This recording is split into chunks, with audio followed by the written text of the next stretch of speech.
Meantime, let's bring in Republican strategist Cassie Smedley and Luke Ball. I don't know, Luke, it really is the same thing. Martha MacCallum today on her show, The Story, was asking the co-chair of the Democrat Socialists of America why his family came to America. Listen to this back and forth. So why did your family come to America? The economic situation in South America and in Peru was in a really bad place. What we could say is responsible for that actually was the imposition of capitalism, and American imperialism in many cases is actually what brings immigrants to the U.S. coming out of Latin America.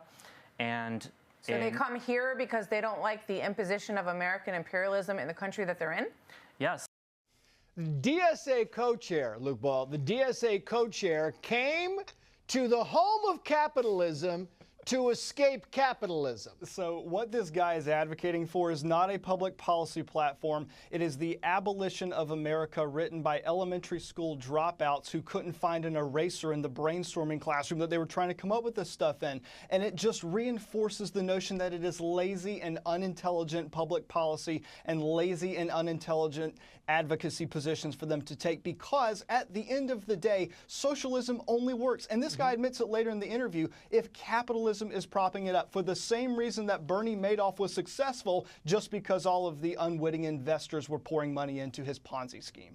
I mean, the truth is, Cassie, you listen to this, you listen to what you heard in Kevin Corrick's speech there, and the Democrat Socialists have no idea why they support socialism, which is kind of scary. It is scary because they've got to think that they have the oxygen in their party right now. And first of all, hats off to Martha MacCallum, a spectacular interview and a spectacular unearthing of the stupidity of the people behind this movement. It just has to be said. This guy didn't even realize that she was entrapping him in his own argument.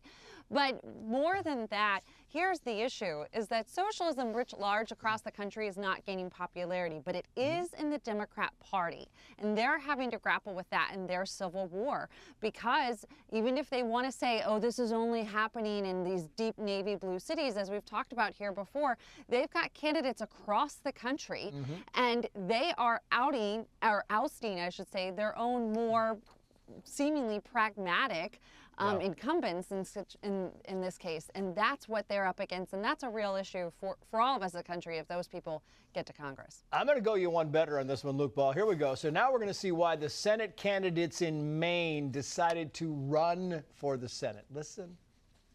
What qualifications do you have to serve in the U.S. Senate?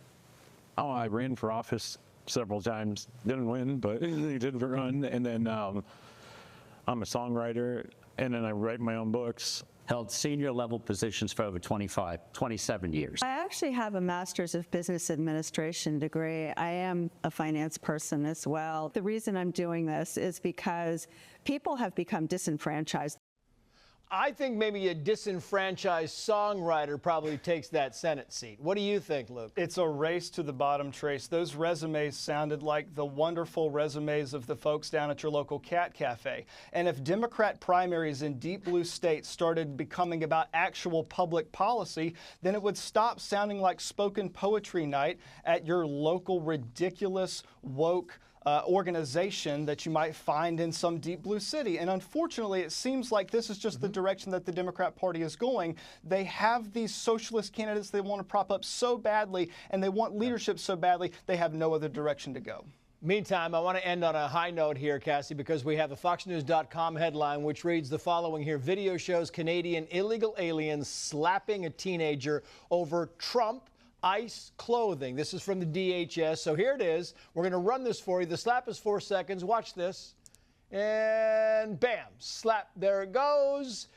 Canadians slapping America in America, Cassie, because the American is wearing patriotic clothing.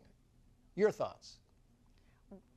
Well, I think that she's just really jealous. That's what I thought. No, honestly, she's getting deported. I think DHS has made that clear. She overstayed her visa, and you don't come down to the United States of America, slap around a patriotic American, and get away with it. That's the message here. So she's going back.